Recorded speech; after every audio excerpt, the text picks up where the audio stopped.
मित्रों, साहब अब तो मुर्दे भी बैंक में अपनी मेहनत कश कमाई को कमाया गया धन अपना ही खुद लाइन में लगकर निकाल रहे हैं। साहब हैरान मत होइएगा इन बातों से। आपको बता दें कि बात एकदम 16 आने सच है।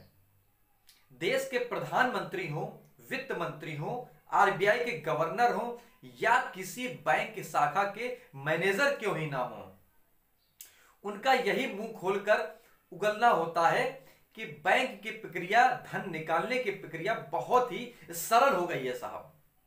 लेकिन ऐसा कतई नहीं है। पहले तो मोदी जी ने भोली भाली जनता को लाइन में लगकर हैरान कर लिया।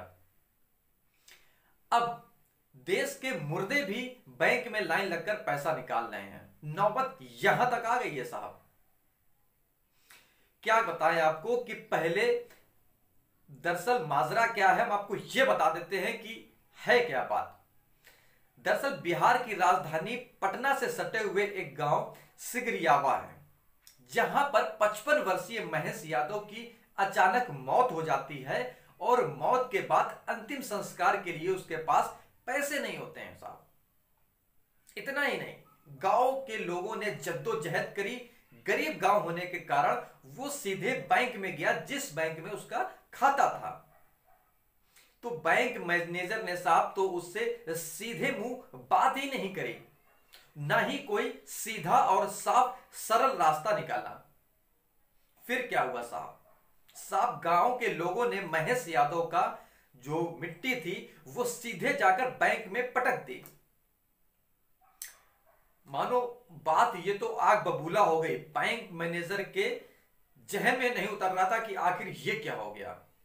बात एकदम आग की तरीके लपट फेंकने लगी और हजारों की तादाद में वहां भीड़ इकट्ठा हो गई कि आखिरकार ऐसा क्या हुआ कि मुर्दा बैंक में आया है। हालांकि 3 घंटे के जद्दोजहद के बाद में बैंक मैनेजर ने अपने ही पास से उसको कुछ रुपए दिए और जिसके बाद में दाह संस्कार महेश यादव का कराया गया। लेकिन सवाल खड़ा हो गया कि आखिरकार बैंक प्रक्रिया इतनी सरल है तो फिर इतनी जद्दोजहद क्यों करी गई। लेकिन कहीं ना कहीं एक बात निकलकर सामने आई कि मृतक महेश यादव का ना तो बैंक में कोई नॉमिनी था और ना ही कोई वहां पर केवाईसी करा रखा था, जिस कारण से यह सब देखना पड़ा। लेकिन साहब नए मुद्दे के साथ पेश हुए थे। सवाल बड़ा वाजिब है कि आखिरकार ऐसा कैसे हो सकता है।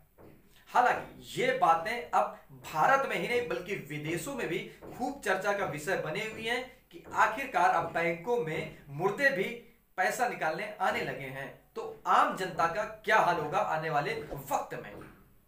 साहब यही है भारत। फिर किसी नए मुद्दे के साथ हम आपके सामने हाजिर होंगे। तब तक के लिए नमस्कार।